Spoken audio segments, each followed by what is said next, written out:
Without question, what we're all trying to do as we build our business is we're trying to operate at a level called peak performance.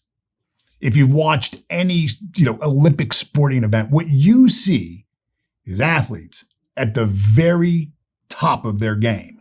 Without question, it's peak performance. So in this lesson, what we want to look at is how do we take that same level of commitment, determination, that activity that seems to inspire the world to watch them and create winning results. How do we use that? How do we access that power and apply it into our lives? Well, I think the first thing, before you can be, do, or have anything, you have to be really clear about what things are. If it's a goal, you got to be really clear about what that is. And in this case, if we're defining and looking at creating peak performance, we have to be able to define it. How could we ever hope to inspire peak performance in the lives of other people or ourselves if we can't define it? The best definition of peak performance is this one here. This is what I've come up with. It's a level of exceptional function in which a person effortlessly performs an activity to the maximum of their ability, while remaining fully focused and immersed in feelings of confidence, engagement, and enjoyment. Think about that. So here you are, you're effortlessly performing, and you're doing an activity at the maximum of your ability, like your peak potential. And while you're doing it, you're unattached to the outcome because you are so immersed in the feeling of self-confidence, of engagement of your purpose, and full enjoyment. So why is operating at peak performance so important? Well, operating at peak performance has us focusing on things that you can control while developing your potential and being committed to your growth and the growth of those around you. We become focused on and attached to our participation rather than our outcome. We're trusting that the positive outcome will be a natural and lawful expression of the laws of creation. That's why this is so important. When we think about performance, there's really 4 levels of performance. The first is the unacceptable level. This is where you're not even meeting any minimum standard. The next is where we accept meeting the minimum, it's acceptable. We're meeting the minimum required or the kind of expected standards, but we're certainly not knocking the skin off the ball. This is really the definition of average. And sadly, in most industries, and in most people's lives, they produce average. Very few people go beyond the acceptable level of performance. When they do, they reach a level of what we would call desired performance. This is where we exceed whatever the acceptable level or standard is. We're elevating the standards for ourselves and others around us. And then there's peak performance. This is where we are exceeding the defined desire of performance, that highest level of a standard, and we're achieving an optimal level of performance and standards. This is really us setting the new standard. When somebody breaks the world record, that's the new standard of peak performance. Now, in our attempt to do this, I think what happens is most people feel that they always have to be doing something, and they follow a model of, good, better, best in their lives. And we've been told that, our entire lives that we've got to give 110% of the time. Well, that's almost impossible. At best, you can perform at your very highest level for about 2 or 3 hours on any given day. If you got a special event or something special, maybe you can give your very best for a weekend. But outside of that, there's good, there's better, and then there's best. And so what people do is they occupy themselves with being busy. When we're busy, we're occupied with or concentrating on the particular activities that kind of catch our eye, things that we need to do. And in a business environment, you'll see people who are very busy doing things out of obligation, doing things repetitively because that's the way they've always done it.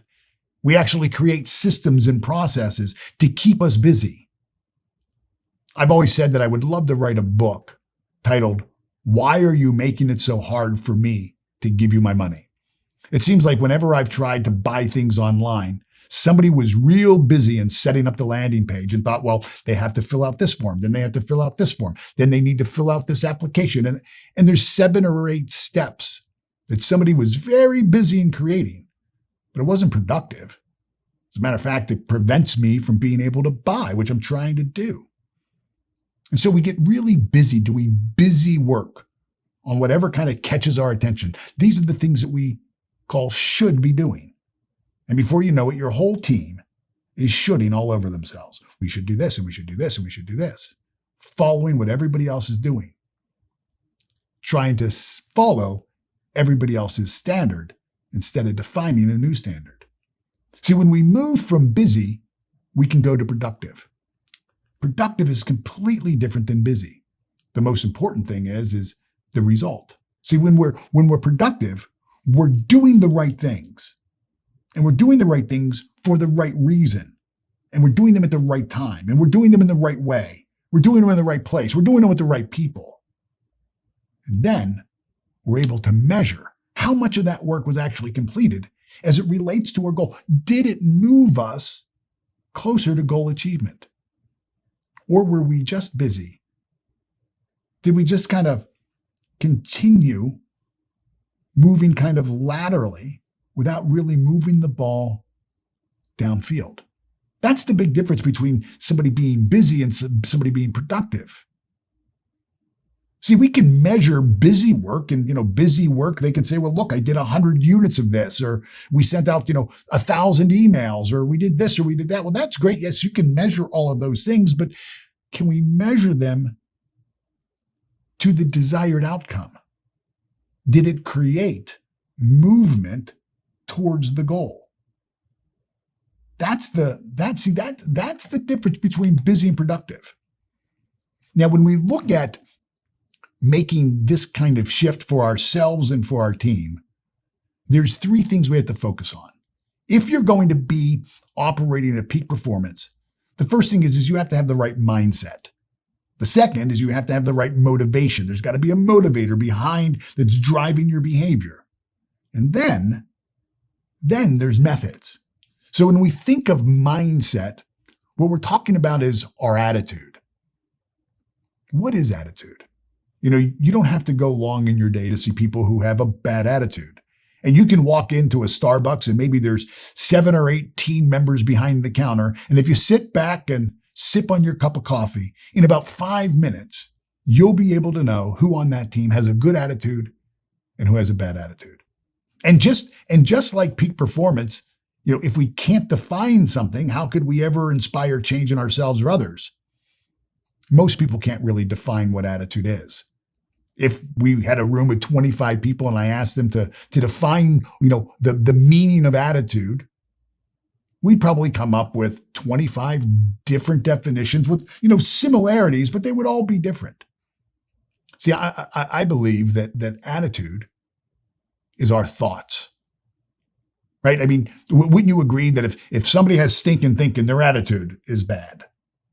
But it's not just our thoughts, is it? It's also our emotional state. It's our feeling. I think you would agree that if somebody is having an emotionally off day, a negative emotional reaction or response, I think you could say that they're probably going to show up with a bad attitude. So it's not just our thinking, it's also our feelings. And it's beyond thought and feeling, it's also our actions. But if we really think about it, attitude is controlled by our willingness to take responsibility for everything within the circle of our responsibility. That is, taking responsibility for what we think, how we feel, and what we do. See, that's what this circle around these 3 words represents. That's the circle of responsibility. And whenever you are living within the circle of responsibility, where you are taking full responsibility for what you're thinking, full responsibility for your actions, full responsibility for your emotional state, chances are that's a person with a good attitude. But when somebody lives outside this circle of responsibility, where they're no longer taking responsibility for what they're thinking, no longer taking responsibility for what they're feeling, no longer taking responsibility for what they do, you can bet that person has a bad attitude. And you'll hear them say, see what you made me do. They'll say, this person made me mad, so that justifies my actions. No, they can't make you mad. She can't make you angry. He can't upset you. You had to allow that to happen. And whenever you give up the responsibility for what you think and how you feel and how you behave, you're going to have a mindset issue. You're going to have an attitude problem. And I don't care how hard you train. I don't care how hard you work. I don't care how smart you are, how creative you are, how gifted you are, or how connected you are. If you've got a bad attitude, you will never operate at peak performance. Next is the motivation behind our behavior, the motivation behind our thinking, the motivation that drives our purpose. It's our why. And in order for us to really tap into this motivating behavior, there's certain questions we have to be able to answer. Like what is my purpose for being disciplined? Discipline isn't so easy. Discipline, the definition of discipline, is your ability to give yourself a command and follow through with it. Sounds easy until it's Monday morning and the alarm clock goes off at 4:00 and it's time for you to jump into your ice bath that you committed to or to show up at the gym that you committed to. Not so easy to just live into the commitments, but that's what discipline is. It's giving yourself a command and following through with it. And to a great extent, what's going to determine your willingness to be disciplined is the purpose behind it. Like, what's your purpose for being disciplined? Next is, why do you believe this is important? Like, why is this so important to you? Why is it important for you to be the one to do this? Why is it important for your life? See, for me, it's important for me to be doing this program, not somebody else. It's important for me because I believe my purpose is helping other people monetize their dream, monetize their giftedness, monetize the skill and talent and ability to live the full potential they have. And the reason I want them to monetize it is because if it's monetized, it's sustainable. If you don't monetize your purpose, then chances are you're never going to be able to carry it out to fruition for the rest of your life. It'll soon die a death.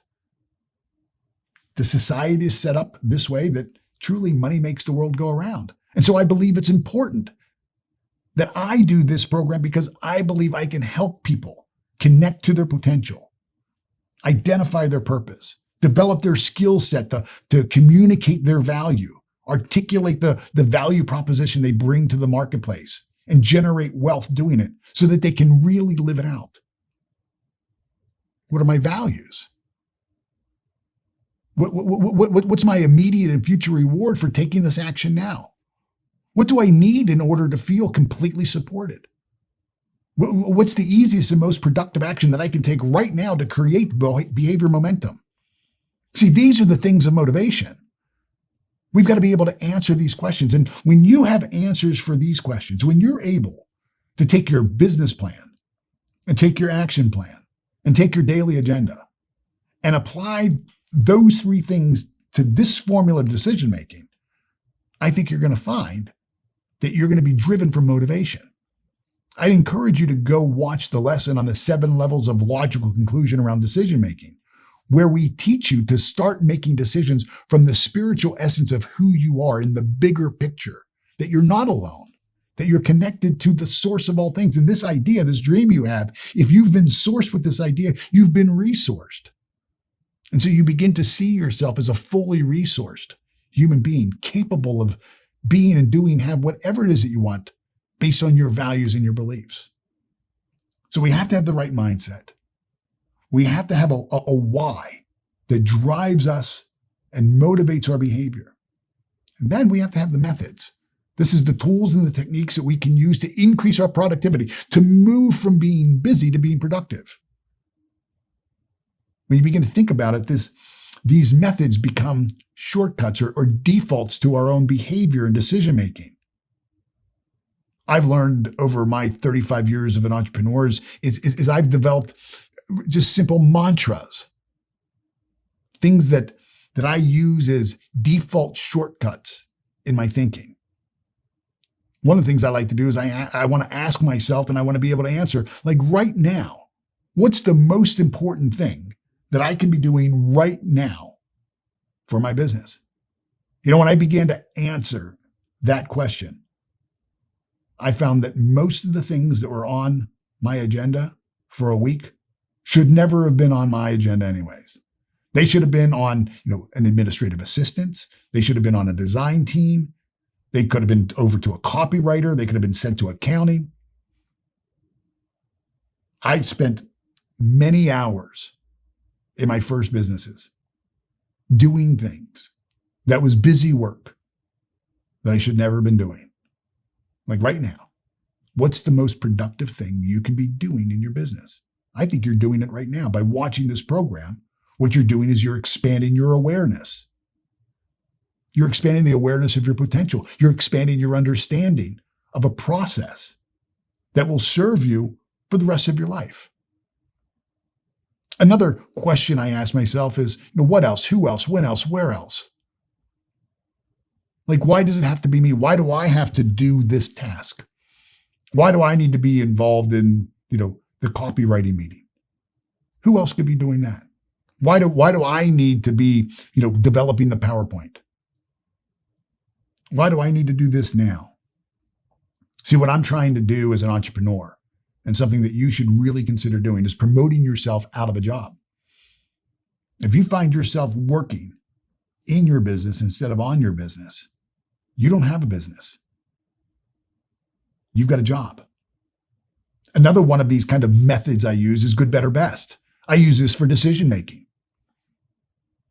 In other words, I never wait to make a decision because we can't do our best. You need a result in order to get a result. What's interesting is people will hear that and think, well, that's crazy. Is it really? Have you ever bought an iPhone? Have you ever bought anything from Apple? And if you did it work? It may have worked for you, but it probably didn't work for the first 10, 15, 25,000 people who bought it. And what's interesting is whenever, Apple's going to release a new product, a new watch, a new phone, Vision Pro, people wait in line for a day, 2 days, 3 days, camp out in front of the store. And they know that when they get it, there's going to be a glitch, there's going to be a bug. See, but Apple didn't wait to launch until they got everything figured out and it was perfect. They didn't wait for it to be best. They said, this is good. It's going to get better. We'll get feedback. We'll make it better. And then it'll be the best. Jim Collins wrote the book, Good to Great. First sentence of the book is he says, good is the enemy of great. That's true. Good is the enemy of great, but great is the enemy of good. You know how many people are sitting on the sidelines waiting to launch something new because they're not ready yet? Thinking that everything's got to be perfect. They got to give their best. No, you don't. See, you don't have to be great to start, but you've got to start if you're going to be great. You've got to start. Which leads me to my other one. It's get good first. Don't worry about being perfect. Get good first. Get good first. Find the most important thing that you need to be good at and get good first. And then develop the skill. Another one of my kind of methods that I've used in business is measure twice, cut once. It's the old carpenter's rule. If you can figure out the time to redo it after you've screwed it all up, in other words, never knowingly make a mistake. Like if you know it's not right and you know it, and you can fix it, well then at least fix it. Never knowingly do the wrong thing. Now there may be all kinds of reasons. Like I said, there may be a bug in a system and you can't figure it out. And what you're going to need is feedback. That's what Apple does. They do their very best to their skills and knowledge. They've gotten good. They've measured it. They've figured out whatever they can do, and then they release it to the market. And the feedback they get from the market helps them get it right. So never knowingly do the wrong thing. Measure twice, cut once. I have an accountant. when my accountant, finishes the tax return, I run it by one other accountant just to read over it. Any big red flags? I do this with a lawyer. I do this with copywriters all the time. I measure twice. I cut once. For time management, there's a process I've used called do it, dump it, or delegate it. Again, not everything is mine to do. So when an email comes in, no matter what it is, I ask myself, is this something I need to do? Is this something that requires me? Or can there be somebody else in my company who can do it? See, like right now, only I can be doing this for my company. Only I can be in front of the camera teaching the lesson. But I didn't create the PowerPoints. I didn't create the marketing plan. I didn't write the copy. I'm not on the sales calls. I didn't pay the bills. I'm not counting the money. That's not for me to do. I have other people who do that. And so once it comes in, I ask, is this for me? And if it's not for me, then who is it? And I'm going to delegate it to whoever it is. Or I'm going to say, should I even give this to my team? I mean, if I pass this over to my team, am I just giving them busy work? Is this something that we even need? Does this require our response? 80% of the stuff we get, we don't. We just dump it. It never even makes it to the team. It never makes it to me. We don't entertain every single idea. Something comes in, first thing we do is we filter it through the purpose. Is this in alignment with our purpose? If we were to act on this idea, would it move us closer to our dream? Would it help us live our why? If the answer to that question is no, I don't delegate it to somebody else. I certainly don't take it on. We dump it. Thank you very much. Not in harm with our purpose. Boop, gone. That's it. Do it, delegate it, dump it. These are methods. These are methods that become a default way of thinking and doing things. It makes decision-making much quicker. So if we're operating at peak performance, we have to have mindset, the right attitude. We have to have motivation. We have to have a why. We have to have our reasons for showing up and giving our very best and making the sacrifices we have to make. And then we have to have methods that we operate by. See, if you have mindset and motivation, but you lack the methods, all you really have is inspiration. Mindset and method gives you this feeling of connection. That's great. It gives you, energy and drive. But if you don't have any methods, if you don't have a process or a system to actually bring it all the way to completion, you'll never get it done. You won't know what to do with it. This happens all the time for people.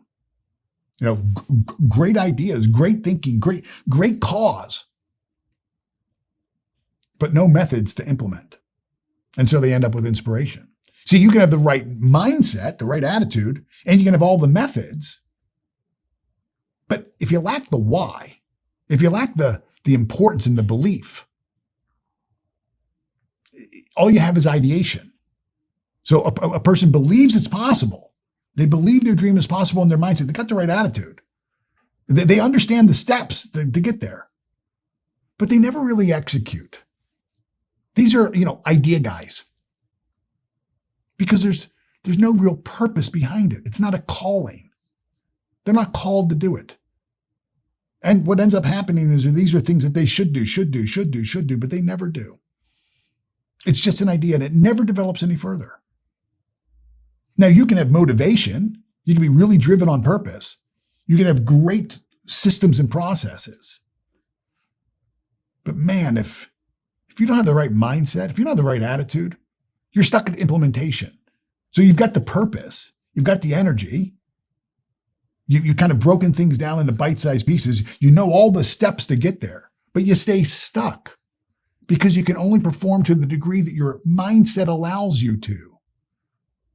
And so you blame other people. You find fault in other people. You wait for other people to do things. You get easily offended at the first sign of things. You don't have the right mindset for it.